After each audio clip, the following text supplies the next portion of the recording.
all, thank you so much for taking out the time to visit the Overcoming Her YouTube channel. My name is Simonè Adrianne, and I am the founder of Overcoming Her. Now, I'm sure you clicked in this video because somewhere you heard about our Single, Saved, and Preparing for Love webinar series that took place February the 12th through the 16th. It included amazing speakers like Rachel Gilder, myself, Dr. Eddie Connor, Candace, Junee, and Christy Lyles, and we talked about all different topics from healing from past hurt and pain to purity and abstinence, identifying your purpose, making sure you have self-confidence, and dating with discernment. But before we get into that, there is something that I am so excited to tell you guys about that will be launching March 1st, 2018. And that is the Overcomer Club. Yep, you heard it right, the Overcomer Club. So if you are in need of a support group of like-minded women, if you want to have access to information that will feed your spirit and your soul, that will give you the tools and equip you with the things necessary to live a life of purpose and passion, then the Overcomer Club is for you. Now, enrollment will open on Monday, February the 19th, and the link to the website is down in the description, or you can visit theovercomerclub.com for more details. I look forward to you guys taking a look at this, finding out if it's something that will be beneficial for your life, and being some of the first people that take advantage of what it is that we have going on. Thank you again, and I hope you enjoyed the video. In her brand, but she is doing some really amazing things right now for women entrepreneurs, women in business for themselves, that go-getter, hustler, woman that's making things happen for herself. There is Miss Candace Junee. She is just logged on and she is in the room. I am so excited to see her tonight. You guys tell Candace hello. I see a few more people still jumping in, so we will we'll give it a few minutes before we go ahead and get started, and then I'll make sure that I don't have anybody that is trying to get on and that cannot get on. So yes, you guys, welcome Candace to our Overcomer community. We have been having an amazing week thus far, and she is just going to help us all take everything that we've been learning to a whole nother level tonight, talking about purity, abstinence, ridding yourself of soul ties, right? Monday, it was all about healing, making sure you were healed from your past hurts, which is essential. And outside of that healing, you got to make sure that those soul ties have been severed and that you are freeing yourself up to be able to live your best life. And so Candace is going to share some of her journey with everyone. And I'm so excited about that. So without further ado, just to make sure that we stay on schedule, and I'm sure there's going to be some more people jumping in here, we'll go ahead and get started.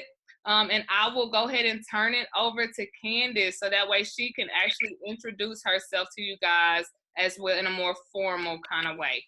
All right, Candace, I think you're good to talk. All right. Thank you so much for having me, Simonè. Thank you. And welcome to everybody. I really appreciate the love. I see everybody chatting in the group. So as Simonè probably told you, I am the founder of Epic Fab Girl, which is a digital platform that seeks to to help women discover purpose and go after their dreams fearlessly. I have been officially off of my full-time job since September of last year. So I've been doing the blogging and entrepreneurship thing full-time, which is just literally like the grace of God. And I'm just extremely passionate about helping women live in their purpose and just go after everything that God has for them in their lives. And so I'll jump right into like my personal story, my personal journey. I feel like I tell this all the time, but I just love sharing my personal journey, and allowing other people to, you know, get healing and new insight from my personal journey. I find that transparency is one of the best ways to, you know, get healing and to really deal with your past, is to be transparent. And I believe that transparent stories help other people get healing in the ways that they need it. So basically, I grew up in a home where like it was three other siblings, but like my parents, they were together or whatever, but my dad was a very hardworking man. So my dad was always working, my mom was always trying to help us, you know, get our lives together. But it was like four of us, so, you know, raising four kids, I definitely lacked a little bit of affirmation, didn't have necessarily enough attention when I was a child. And nothing bad on my parents, they, you know, parented to the best of their ability, but I had a lot of lack of affirmation and identity issues when I was a young girl, especially because when I went to school, I went to predominantly Black schools as a young girl,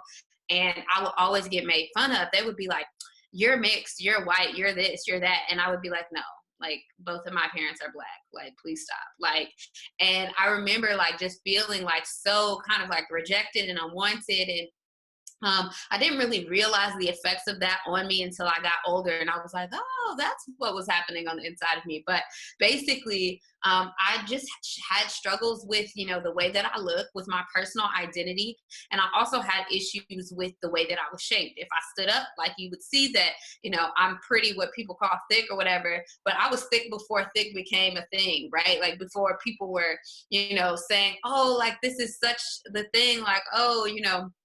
I used to get made fun of because of my shape. Like it was so much stuff that just made me feel uncomfortable about myself. And then I had one sister that I grew up in the house with, and she was my older sister, but she was so thin, y'all. Like she was just so thin, and I was always the bigger little sister. So I was always being compared to her in some capacity. And though I loved my sister, it just always made me feel like, okay, why am I the bigger little sister? So going into high school, and even elementary school, like in middle school, I struggled with just identity. I struggled with an eating disorder well into college, and I didn't realize that there was something really like going on the inside of me. I also encountered pornography at a very young age, even though I was saved at 7. Like, and I willingly like knew what I was doing, going up saying, you know, I give my life to the Lord at the age of 7. I didn't really have this understanding of like, yeah, I knew what it meant to have a relationship with God and pray and stuff, but I didn't really have that full on relationship with God until later in my life. And so basically I took that time really to, or basically when I was younger, like I had those identity issues. So then by the time I got to high school, you know, where I had lack of affirmation and all of that, I started to actually slim up a little bit. I started to, you know, when you go from looking like, you know, a child to actually like, you know, where everybody, you'd be looking at your little cousins like, when did she get, you know, she been grown up a little bit. So I had that moment where in high school, I started to grow up, and people started to really pay attention to me, start to say, you know, "Oh, she's beautiful. She's so pretty." And one thing for me was I would be like looking at myself, like I never thought that I was pretty until, and I still had to even be convinced of how beautiful that I looked, because I never saw myself as beautiful. So I struggled with all of these identity issues.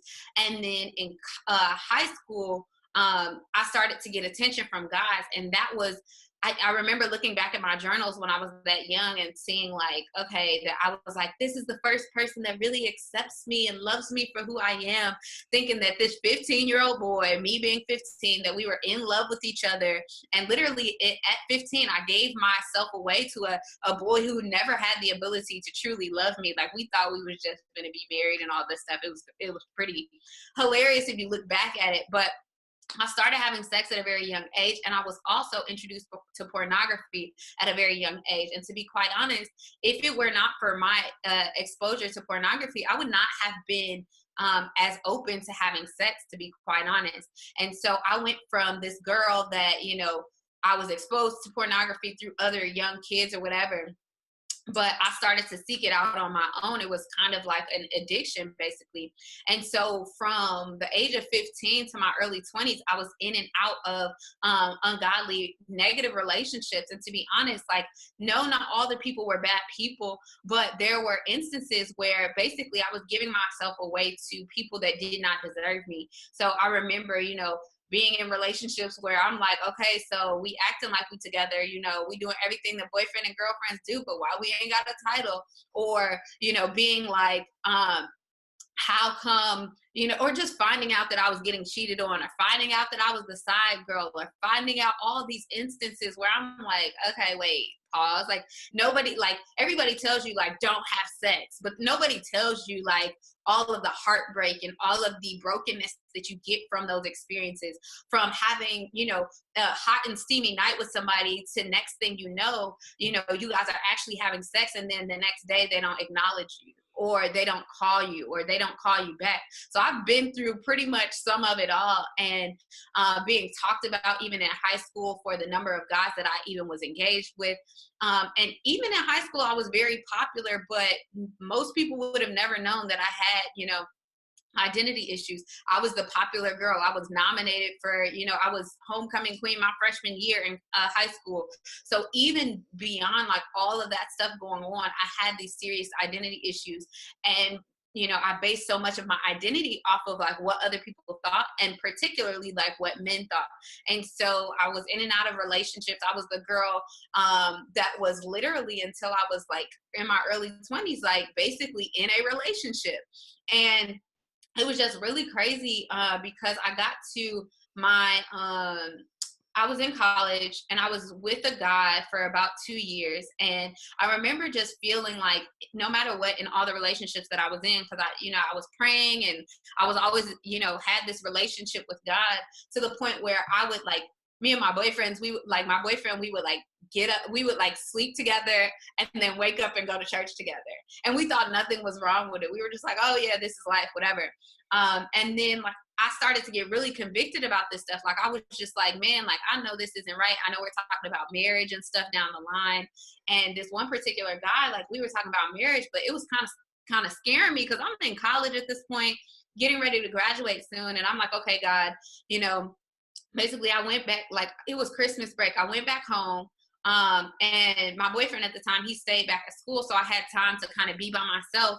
And during that time alone, like I prayed with God and I was like fasting and stuff. And I was asking God, like, you know, all these questions about my purpose, why he created me, all this stuff.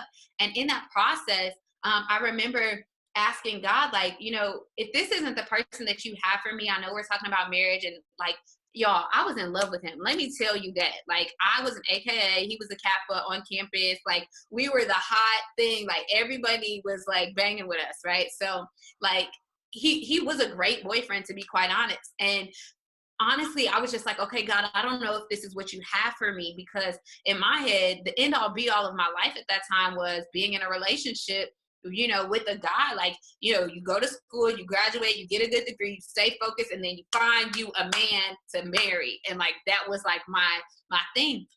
And I started to be like, okay, God, like, you know, is this the person that you have for me?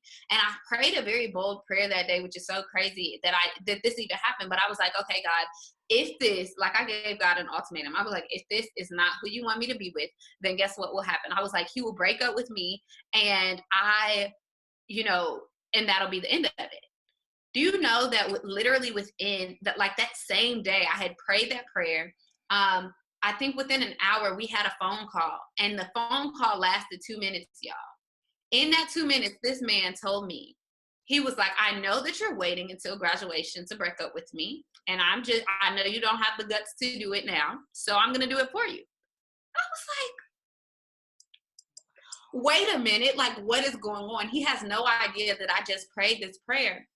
So I'm like, okay, like, wow, this is weird. Okay. So clearly I don't need to be with him. So I was totally fine because I was around my family. Everything was cool.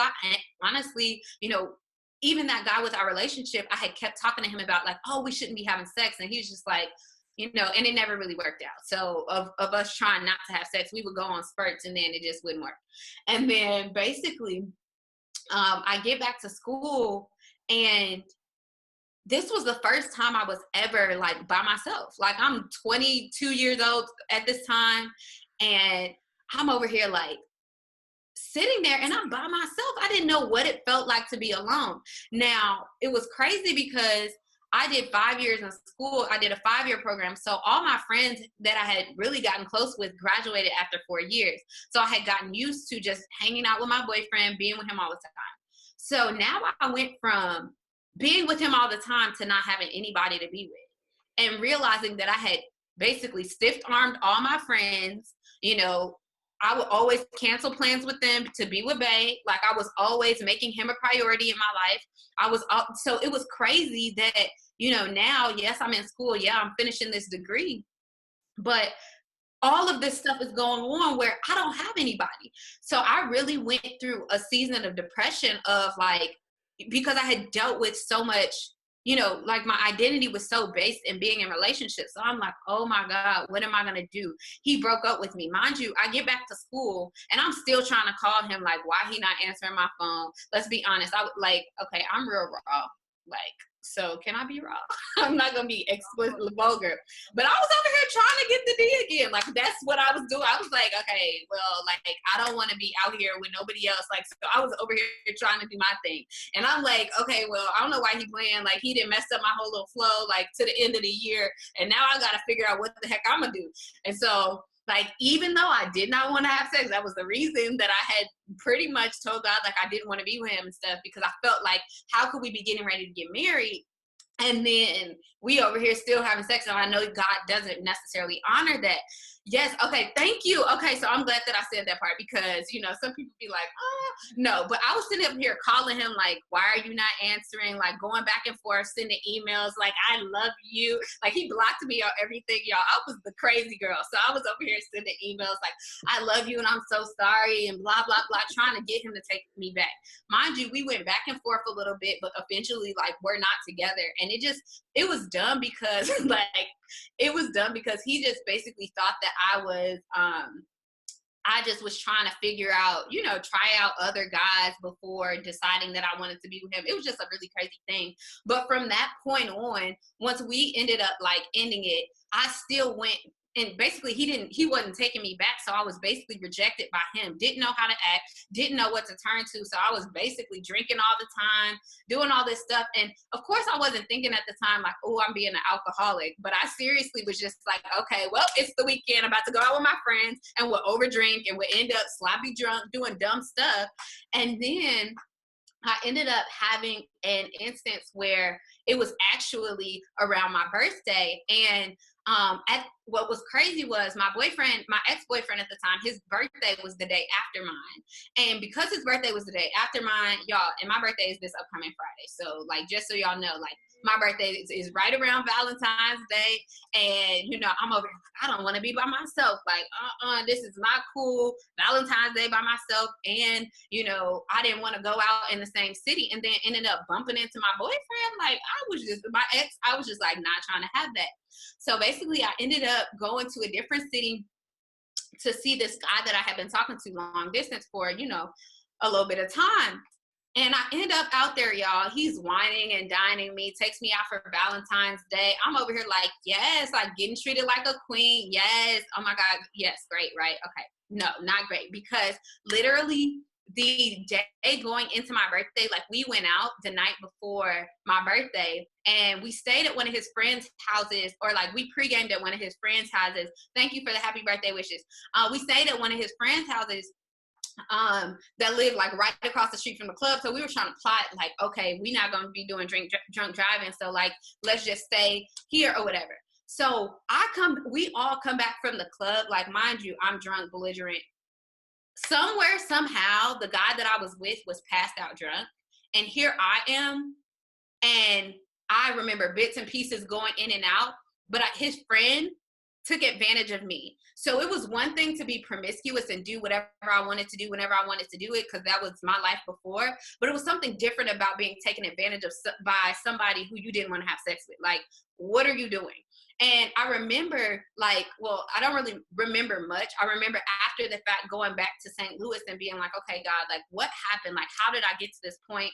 Because it was very like, you know, I blamed myself for what happened. I'm like, okay, maybe I shouldn't have had on that cute dress.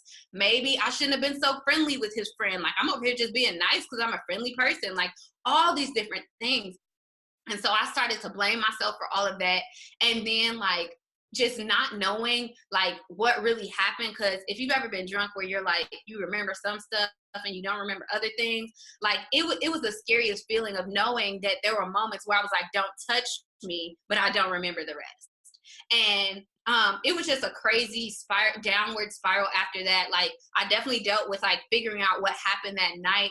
But from that, I was just like, okay, God, like, what is it that you want me to do? What is it that you want, you know, me to do with my life at this point? Because doing life on my own just is not the move.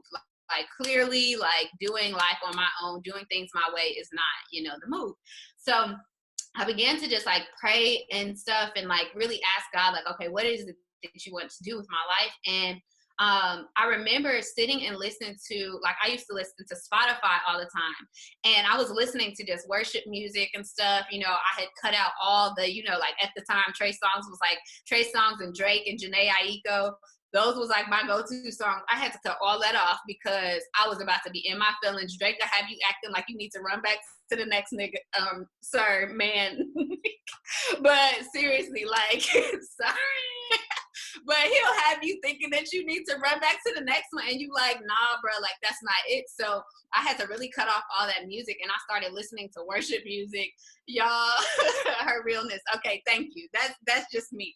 Okay, so basically I had to cut off all that stuff. And I was in the shower and listening to Spotify. And I remember this sermon. Like, I didn't even know that Spotify had sermons on, y'all. This was random, right? But we think stuff is random, but it's not really random because God orchestrated it. So on Spotify, I'm sitting here listening, and Smokey Norfolk, who knew he was a pastor? I didn't know he was a pastor at the time. The man starts preaching, and he's like, and it's talking about love.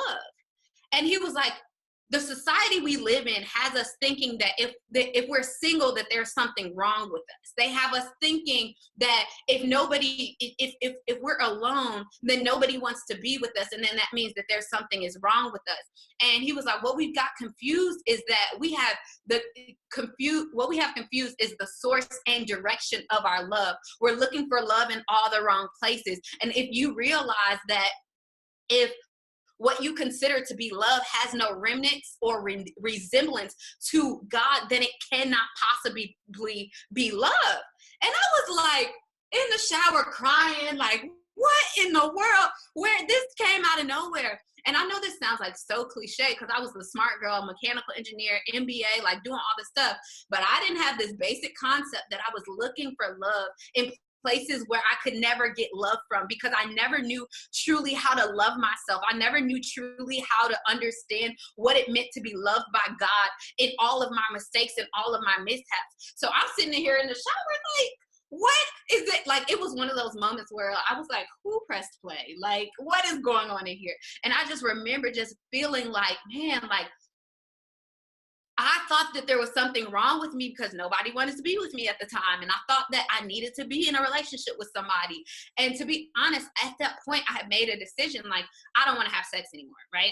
And I'll be honest and say, I made a decision to be celibate then, or to be pure or whatever. Well, at the time, I didn't really understand what purity was. So I had made a decision to be celibate and to not have sex, right? It didn't work. Between that time, and it took me a year and a couple months to actually solidify my decision in purity. And I say that to say that a lot of times we think that, you know, if we mess up once, then, you know, we can never get it right, right? And for me, like, I kept messing up. I kept doing stuff that I knew was wrong. I would be like, okay, God, like, I had to get to a point where I was like, okay, God, if he finna hit up my phone, like, I don't even have the strength to say no because I want it. Like, let me just be honest. I don't have the strength to say no. Like, this is what I've been used to. And God basically took me through this journey of understanding self-love, of understanding the beauty of who I was in him, and that he created me for so much more. So I began to build this relationship with God, and he began to show me and redirect me in the area of my purpose. And one of the things that happened with me was that I kind of thought that there was something, like I kind of like I always had this passion to like help women, but the fact that I knew that I was like so like my past was just so trashy, I was just like, no, like I discounted myself. I felt like, who was gonna listen to me trying to tell you to be pure while I was over here getting it in all the time whenever I wanted to. And now that, I'm in a place where God has like transitioned me, it's just beautiful to be able to say, okay, like, yes, this is something that I've done, but it's not been in my own strength.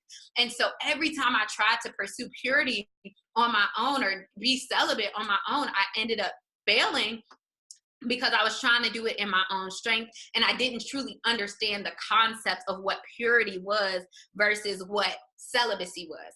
And basically I had gotten to this point where I had pretty much, I'm gonna be real honest, like I don't know if I ever told anybody this, but I'm just, there's a realness of what I'm about to say. So basically, after that, I ended up in a relationship with a guy. This part I think I've told people, but I ended up in another relationship with a guy, and he was a pastor's kid. And so I was like, oh, he's a pastor's kid, and he got, he loves Jesus, and I love Jesus too. And, I just knew this man, like in the back, like my parents claimed that I said that he was my husband, but I was like, I didn't say that. Like I must have been on something at the time, whatever. So I'm over here thinking, like, ooh, this is a great guy. I have been saving myself basically for marriage, and like I ended up in this relationship with this guy, and I had told him up front, like, hey, I had told him up front, like, hey, I'm celibate. And he was like, oh yeah, that's fine, that's good, that's cool. And I was just like, all right, cool. We were long distance for a long time. And so it was fine for us being, celibate, or me being celibate and him being afar. And so we were doing the long distance thing for a while. And then I ended up coming to his house, or coming to where he lived and visiting. And I remember ahead of time telling him, like, hey, if I come in town, I'm going to get a hotel. I traveled a lot for work, so it was pretty much easy for me to get a hotel room because I could get it on points. And I was like, don't worry about it. I'm going to just stay in a hotel. I think that's best. You stay where you're at. And he was so adamant, like, no, you need to save money. You need to do this. He was just saying all this stuff as to why I shouldn't have gotten a hotel room or whatever. So I was like, okay, as long as you sleep on the couch and I'm going to sleep in your room with the door locked, y'all. Baby, the way that thing worked, I ended up at that man's house and we basically, like, even though we have been like doing this long distance, I don't think we were officially in a relationship, but I was the girl that as soon as we started doing something, I'd be like, okay, what's good? What are we doing now? Because you're not going to be over here getting the goods and we not official, because once we did that, we now official. So I basically sort of kind of like got him to be in a relationship with me after that weekend. And basically we were in a relationship, basically like, it was just bad. Like all together it was bad. I ended up finding out I was getting cheated on, all this crazy stuff, right? And me feeling dumb, like, why did I think it was gonna be any different, right? Like I'm doing the same thing, thinking that I'm gonna get a different response. That's insanity. So I was just like, nope, not doing this no more. Now I cut him off. I finally ended up cutting him off and then making this decision, like, for real, I'm gonna be, pure. And I started to understand what purity was. And I started to understand that purity isn't just, your, cause I was still struggling with watching porn at the time. And so basically I realized that purity wasn't about celibacy. Celibacy is, oh, I'm going to abstain from sex or whatever.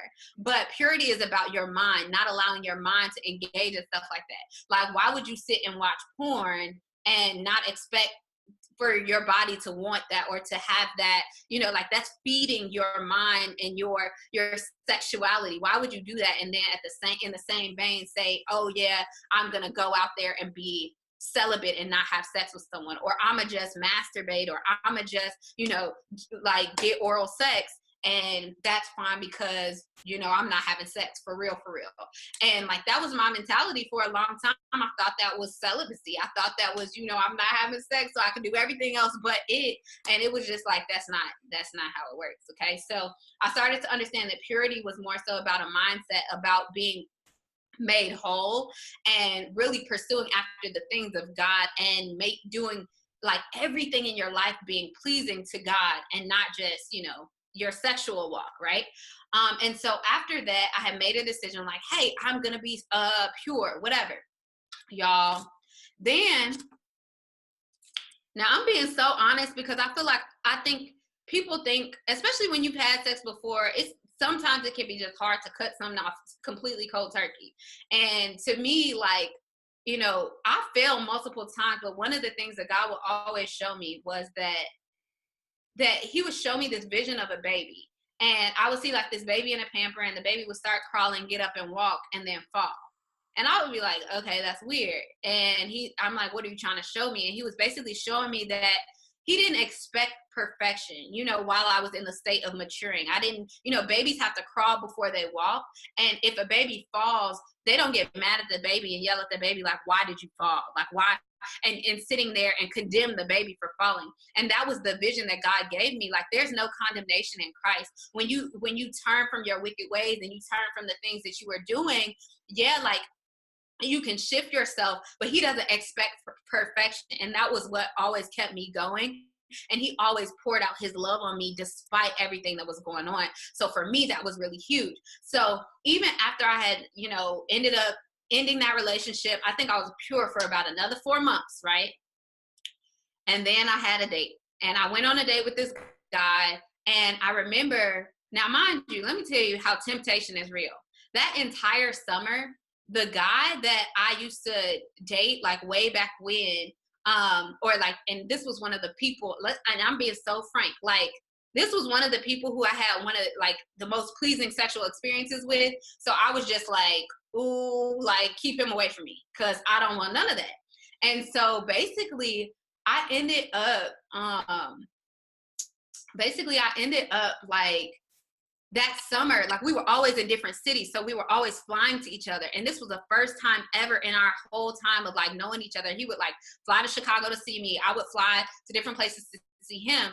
This was the first time that, y'all, he had an internship 10 minutes away from me where I was working in California. Y'all, he was 10 minutes down the street from me. And it literally took everything in me. Like, we hung out and stuff throughout the summer or whatever, but we never did anything, which was like so great. And I was like, okay, bam, perfect. Then I ended up going on this date with this particular guy. And at the end of the night, things progressed. And next thing you know, this is a completely different guy. Next thing you know, he's over here kissing on me. Like, we end up back at his place because I needed to use the bathroom. And like, I come out and this man ain't got nothing on but his boxes. I'm like, wait a minute. Pause. What are you doing? Like, this is a first date type thing. Like, what are you doing? And sitting here, and he's like, oh, you could just stay the night, blah, blah, blah. Y'all know. Like, I was like, what you don't understand is, like, what you do not understand is, what you don't understand is no. Like, just no. Like, no, stay away from me. So I just remember being like, okay, hey, like, this isn't, you know, like, I'm going home. And I'll be honest and say that I was drinking that night. So I had been drinking, and he's like, no, you should stay here. And I'm like, nope, I'm not going to stay here. And had I felt comfortable, I had known this guy for a long time. Had I felt comfortable staying there that night, I would have stayed there just to sleep, you know, it off and like go back home. Now I'm being so transparent, y'all. Like this is like my reality. So I was in California working for my corporate job at this time. So because I did not want to go back to his house, I ended up trying to take a 40-minute drive south, y'all. I ended up arrested, y'all. Like, arrested. Ended up basically getting a wet and reckless because of my blood alcohol level. Like, it was just really bad. Like, and I remember getting back and being like so mad at God, like, why would you let this happen to me? And just basically acting like it wasn't my fault. Like, just doing all this stuff. And I remember that night just being mad. I had that guy that was 10 minutes down the street. I unblocked his number and I was like, God, I'm mad at you. And I basically did what I wanted that weekend. I'm being completely honest. I was like, well, you know, everything else is pretty bad. Like, what? Whatever. And like, it was so bad, but God had to deal with me after that because, you know, I, number one, had to take responsibility for my action, right? And then I also had to, God, I was like, God, what really went wrong? And even after me doing that foolishness, God still forgave me and loved me beyond that, right? And so it was crazy because I remember asking God, like, what went wrong with the first guy that started, you know, kissing on me? I'm like, what happened? Like, because it was basically where, like, we could have almost done something, but I was just like, no, like, you know, and this was somebody I was very attracted to, who I was attracted to, not just physically, but like, he was like the whole package. And I was like, okay, what's good? No, y'all, it was so trash. So basically, after that happened, I asked God, I was like, what have I been doing wrong? And he was like, you haven't surrendered your kids. And I was like, wait, what does that mean? And basically, he was saying that, like, I was willing to give up everything else that had to do with sexuality except for kissing. And I realized for me that kissing was a trigger that I had that got me going, that made me start to feel a certain type of way, that made it difficult for me to say no to what was coming next. And so he basically started to show me that I needed to set boundaries around my decisions, around, you know, if I'm going to say I'm pursuing purity, like, let me actually do that and not, you know, just be sitting up here looking foolish, you know, when I don't have any boundaries and I'm giving in to, you know, temptation. The Bible talks about how whenever there's temptation, God will always make a way of escape. And if you think about all the times that you are encountering temptation, there will always be a way out. So even that particular night, yeah, I was tempted, but there was a way out. But I was so mad at God, and I felt like that was like my Jonah moment. Like, I'm in the belly of a fish, so I'm gonna just do whatever I wanted. But God was gonna even allow the most difficult situation. Like, I was so hurt, y'all. Like, I ain't had no record. Like, I'm the good person. Like, I was like, wait a minute, how I ended up locked up? And this was right after Sandra Bland, so I was having all type of mental anxiety type of stuff. I'm like, if I die, I'm in California, and nobody would have known the story. Like, I was freaking out. So it was just crazy how God used that moment to snatch me out of my foolishness and get my stuff back in order. Like, I literally, like, that was such a wake up call for me, because it was just like me living a life the way that I wanted to live it just was not, it wasn't working. Okay. And so I say all of my long drawn out story to say that, number one, like, just because you make a decision to pursue purity, don't think that, like, temptation will never come. Number two, when temptation comes, you have to be ready for it, but you also have to position yourself appropriately. So you have to figure out, and I actually haven't gotten to any of my notes, but you want to know and be sure that, like, for me, purity began to become something that I wanted to do to be pleasing to God. So if I wasn't being pleasing to God in all that I was doing, I didn't want to do it. I wanted whatever I did to glorify him. And whether that was me, you know, walking down the street, or, you know, whether me pursuing my purpose, or whether me going to do, you know, missions work, I want it to be pleasing to God in every area of my life, including my sexual life.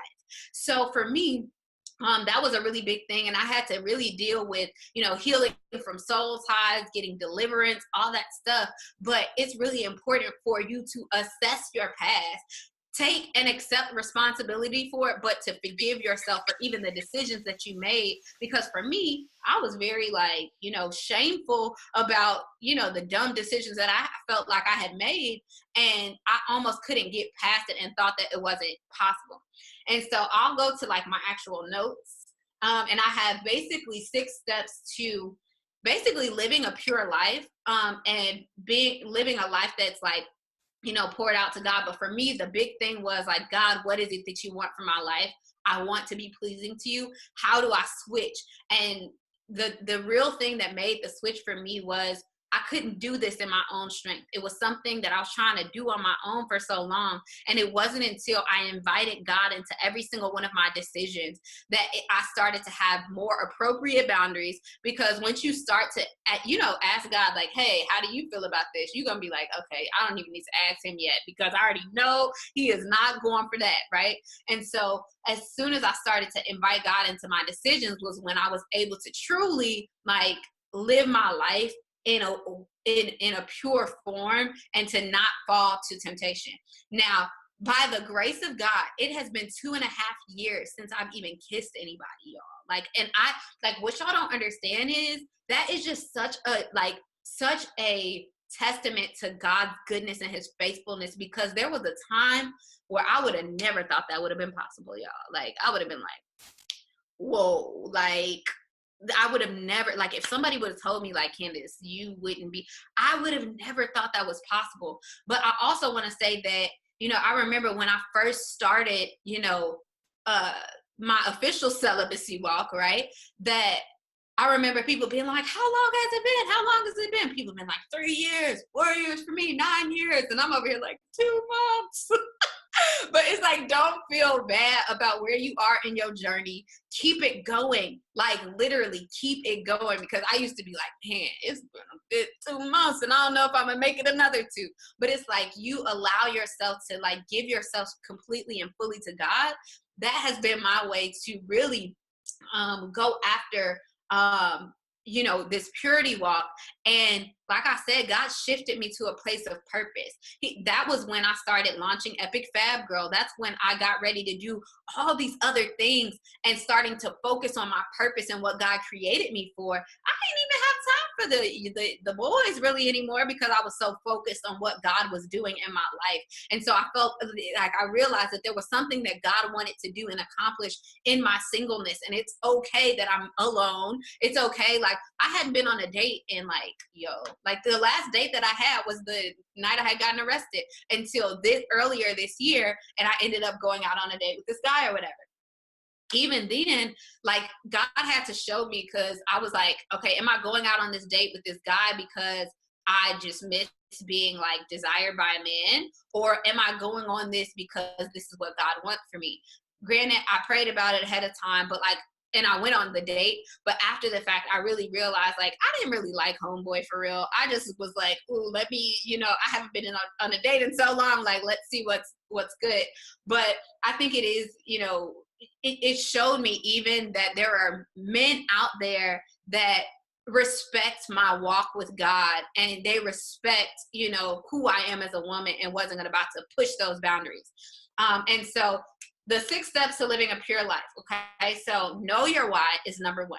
You have to know your why. If you don't know why you're doing it, you're going to always fail. Right. So you have to have a strong why. So for me, it was to be pleasing to God. And for a long time, at first it was like, I just wanted to not have this long list of like bad things that I've done to like lay out before my husband and say, okay, here's what we working with. Like, what's good? And it started out being like something that was driven by shame, but that was never enough to keep me pure. It was me literally deciding to get to know God. And in that process of getting to know him and falling madly in love with Jesus was the time when I realized, like, okay, I want everything that I do to be pleasing to God. And there were times where, when I did mess up and slip up, where I would literally cry or get up in the middle of the act and people be like, the guy would be looking at me like, what are you doing? And I would just be so convicted, because I was like, I'm being displeasing to God. And literally, you're worshiping yourself if you are putting yourself before God, in the sense that you're putting your sexual desires before God. And so once I realized, like, I'm over here treating myself like I'm higher than God by putting my own sexual desires before his will for my life. Like, that doesn't even make sense. And so that's when I started to get convicted. So number 1, you have to know your why. Number 2, you have to forgive yourself from your past, like all of your sexual past, no matter what you've gone through. You have to be willing to forgive yourself and move on from the shame of your past. And I really believe that part of doing that is just making sure, that,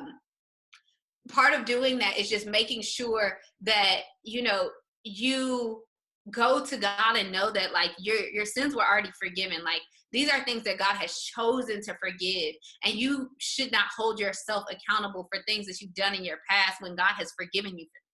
Okay. And I mean, forgiveness also in that means that you went to God, confessed your sins, and you repented as well, you know? So you have to kind of turn from those behaviors and, you know, ask for forgiveness, but also be careful to make sure that you forgive yourself. Number 3 is to create standards. So for me, I had to be honest with myself and assess every single relationship that I had ever been with that I could remember. And I literally went through a list of like all the people I had ever been with, what I was feeling in the moment when I was with them, what I felt made me want to be with them sexually, all of that stuff. And in looking at that, I realized that I didn't really have standards for the people that I decided to end up being with. If I thought they were physically attractive, I thought they were fine, whatever, and they said something right to me, it might have been on and popping. So it was like at the end of the day, I had to be real about the fact I didn't really have standards around who I wanted to be with. And we live in a society where we almost praise like not having standards. Like there are so many songs that are about, you know, like I think about the song Love in This Club, whatever, that's like lame. But like there's so many different songs that are alluding to sexuality and not really having any relationship, or not even really, you know, like having somebody that you like, even the For the D challenge, that in and of itself, like we live in a society where we're just like, oh, we'll do whatever, you know? So you have to create standards. Number 4 is to set boundaries. So you really want to set boundaries around the standards that you create. So for me, like with kissing, since I know that's a trigger for me, I know like you have to know what your triggers are to set boundaries around them. So if you know that somebody, you know, touching your leg or caressing your leg or touching the nape of your back or doing certain things will do something to you, you need to know what your triggers are, set boundaries around them, and communicate those boundaries. Because when you communicate those boundaries, then you'll know that you're holding yourself accountable, but whoever you're involved with at the time, if you're dating, whatever it is, you'll be able to communicate, hey, this is what I'm about, this is what I'm not about, you know, and you can have an adult conversation about it, and it doesn't have to be weird. If your boundaries scare somebody away, then good, because they don't belong in your life. Like they just wanted the goods anyways. So if they think you tiptoeing and they tiptoeing around your boundaries and trying to figure out how they can push your boundaries to do what they can do with you, like let them go. Another thing about me setting boundaries, I block all phone numbers. I like block men on Instagram, people that have been with me in the past. Like literally there's one particular guy who would literally find me on Snapchat, Instagram, LinkedIn, like everywhere. And people would be like, Candace, girl, what did you do to him? And I'd be like, I don't know, but he needs to stay away from me because I ain't got time. I am not trying to fall. Like, no, absolutely not. And so basically I blocked his number. I block email addresses. I clean. And when I block people's numbers, I delete their numbers out my phone because, I first block them and then I go delete the contact out of my phone so that in the repository, it just has a whole bunch of numbers in there that you don't know who they are. And it works perfectly fine. Okay. And I love it. I love it. I love it. That has worked really well for me. I said I would be done at 8:40 so that y'all could do questions. My last few things. Okay. 5, you need to have accountability. Accountability is extremely, extremely important. Just because you want to have friends that you know won't judge you.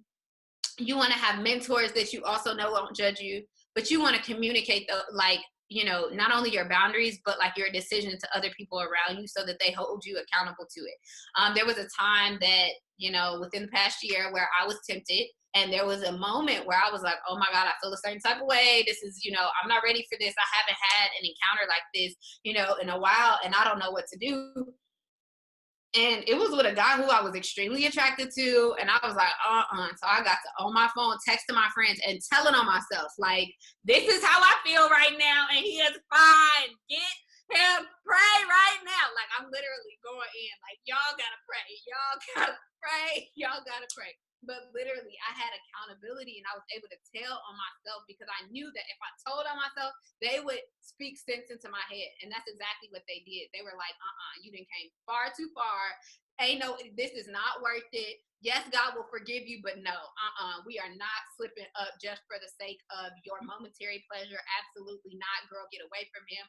I'm praying for you. And the rest of that, the time that I had to be around him, I stayed on the other side of the room, y'all. Like I was just very far away from him.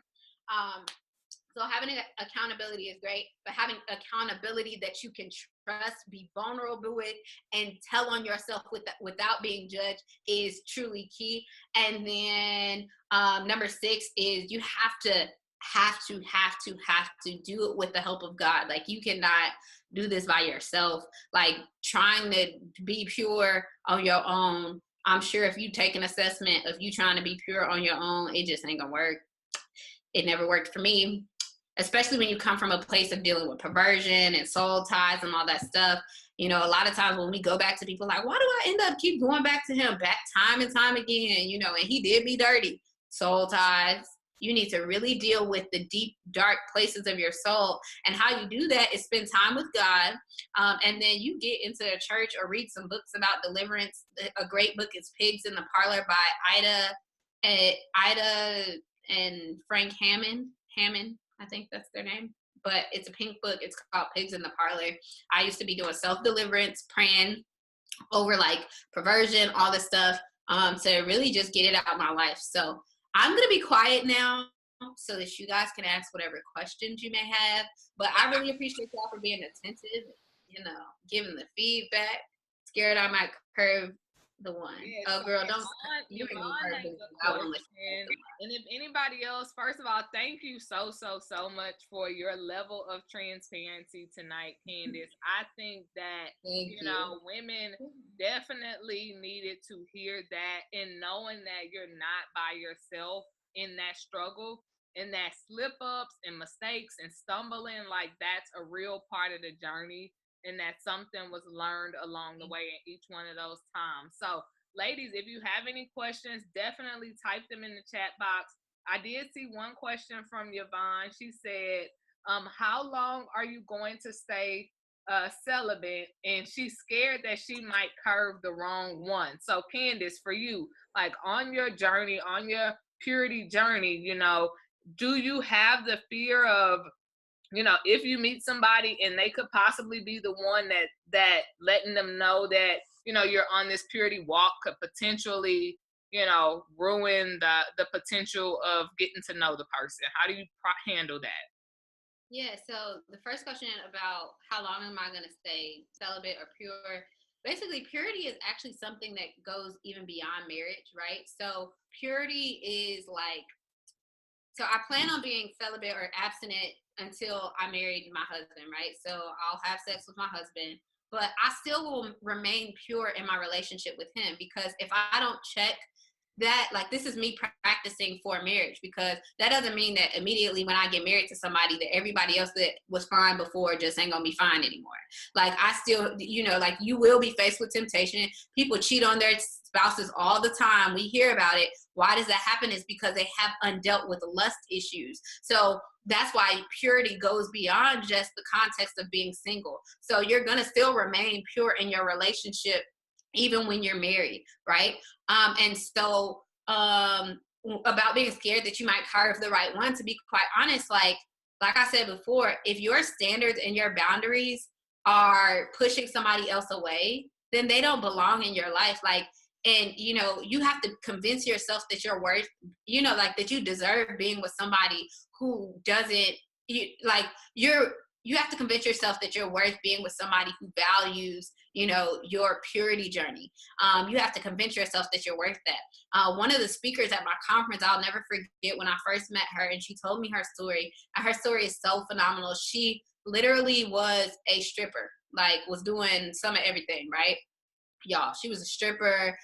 I don't remember, I don't want to make up that she was a prostitute, but she was doing all type of stripping and like drug dealing and all this stuff. Do you know that this lady married a virgin? Yes. And I remember her telling me, like, Candace, you do not realize that, like, once you become new in Christ, like you are literally a new creation and you deserve God's best for you. You still deserve God's best for you, no matter where you're at in your life.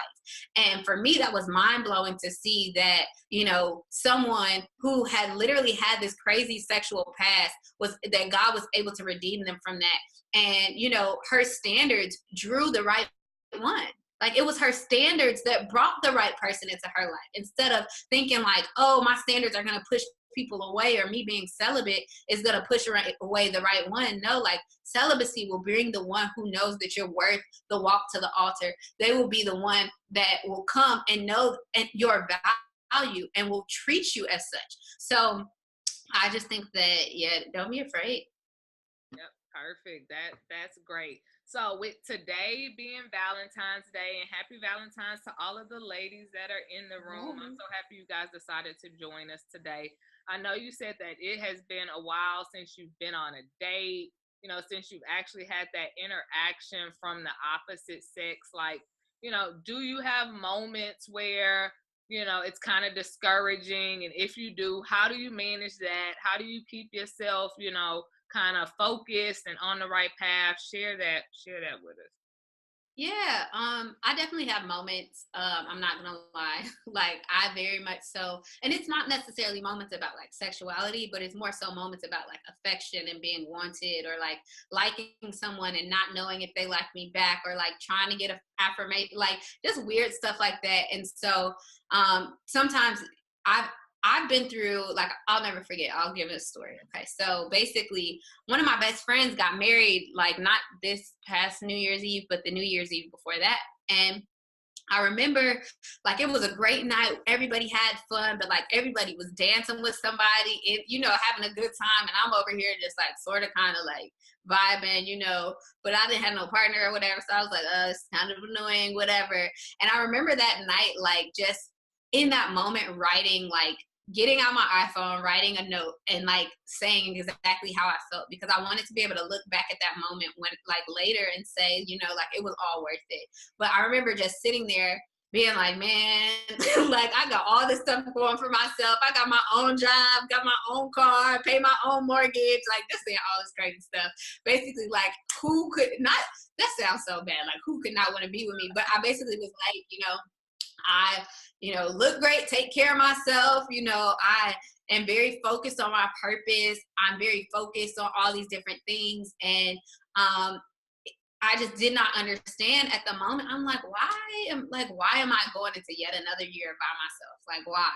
And one of the things that, you know, whenever I get like that, I always have to go back to and retreat to a place of fasting, because for me, that's how I really refocus myself on God, and and being affirmed with knowing that His plan is perfect for my life, and that if He wanted someone to be in my life in this moment, then they would be there.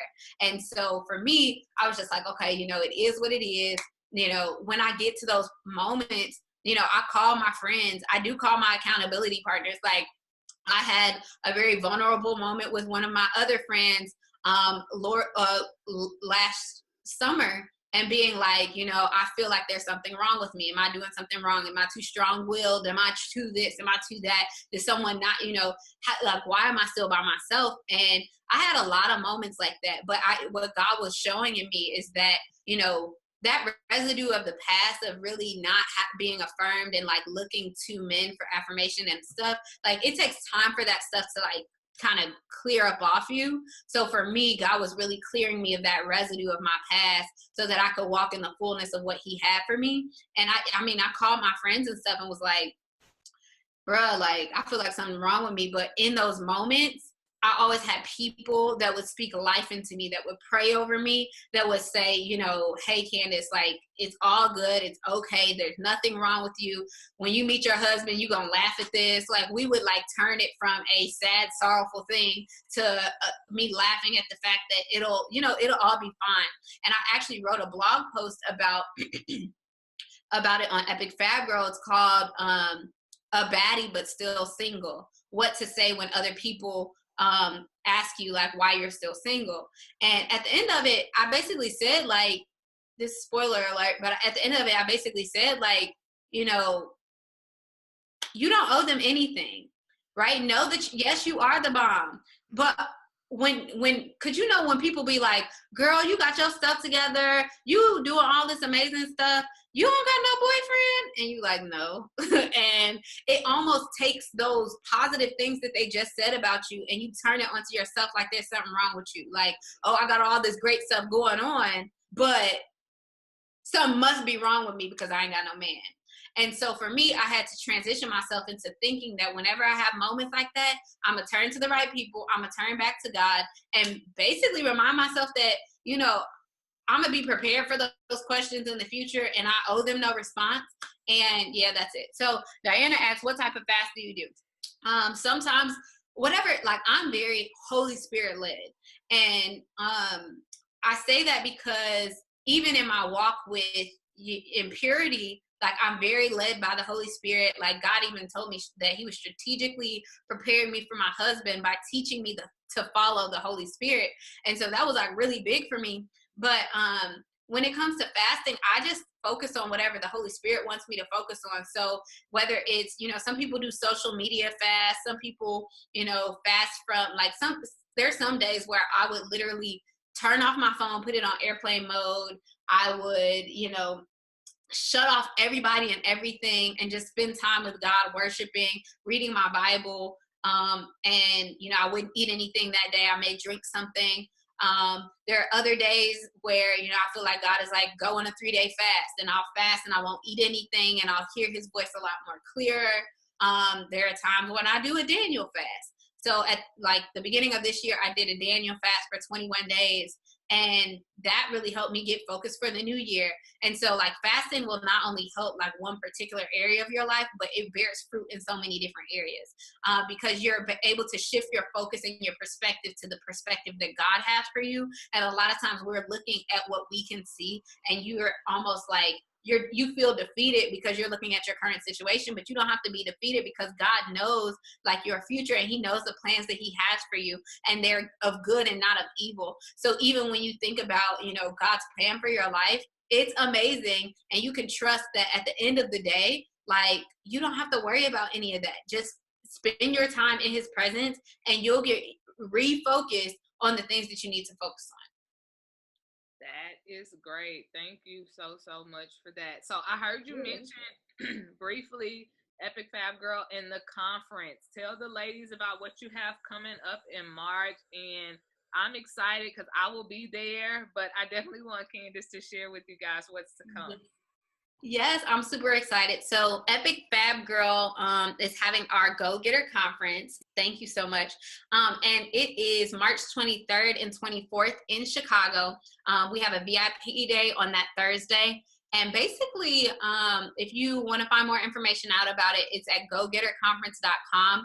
But it's for anybody who is basically a leader, an entrepreneur, a visionary, a influencer, whether you want to start something or you've already started something. Literally, this is the conference for you. And day one is going to feed your soul. So it's going to talk about purpose and understanding what you were created for, how to figure all that stuff out. We're actually having a Worth the Wait panel. So we have a panel of men that will be talking about what men think. And y'all, they are fine. I was very strategic. They look good, okay? So you want to hear what the good-looking men have to say and not the country bumpkin. Well, like you know, you don't want no bums, okay? So there's some fine men on the panel, okay, great. Some of them are married, so yes, no, those are off limits. But basically, we also have another panel about it's like relationships and stuff from a female perspective. We have an amazing speaker who's going to talk about how she overcame her past and became a woman of purpose. And then day two is really focused on helping you get to your next level. I got so tired of sitting at these women's empowerment conferences and events, and I would get goosebumps and I would get chills and get excited about all this stuff. And at the end of it, once I left, I wouldn't really have a plan. I wouldn't really have anything to do. And then I would be intimidated because I would be like, man, Karen Civil had a crazy story and now she's where she is. And I would be looking at all these crazy, you know, success stories, but would be intimidated by it. But this conference is going to teach you how. So we literally have sessions on entrepreneurship, on how to, you know, set up your social media, how to, you know, what else we talking about? How to leave your 9-to-5 job, all of that stuff. So we literally have some of everything to help you get to your next level. Yes. Yes. So excited about the conference. Yes, this year it is in Chicago. Maybe in the year's future, it may be traveling around to different states. So you guys stay tuned. Stay tuned. And I'm so blessed to be able to call Candace my friend. She is such a phenomenal person. Her transparency is like second to none. And so her willingness to spend this evening with us, it is greatly, greatly, greatly appreciated. I hope you ladies were able to take something away. Like I said, overcoming her is about real life application, right? It's about identifying the areas that, you know, we've probably stumbled in life where, you know, life has dealt us a hard obstacle, or because of our own flawed decision making, right? We found ourselves in something difficult. But what do we do with it now, right? How do we overcome it? And then how do we take real application and apply it so that way we can live the life that we truly want to live? And so I hope you guys were able to take something away tonight that you can apply to your life. Purity is bigger than just sex, right? It's bigger than just the abstinence. It is truly about your mindset, how you think about everything. And so with that being said, we're going to go ahead and wrap up tonight. Thank you, ladies. Tomorrow we have our male guest, Dr. Eddie Connor. This is going to be so good tomorrow, guys. He will be talking about self-confidence, self-love, and self-esteem, and what men pay attention to. So you definitely want to make sure you are here tomorrow as we start to wind down and get closer to the end of the week. Don't think that this fizzles out. It's going to continue to get better. So I look forward to all of you guys being here tomorrow. And thank you again, Candace, and to everybody. Happy Valentine's Day again. And you guys have a great evening. See you guys tomorrow. See ya. Thank you.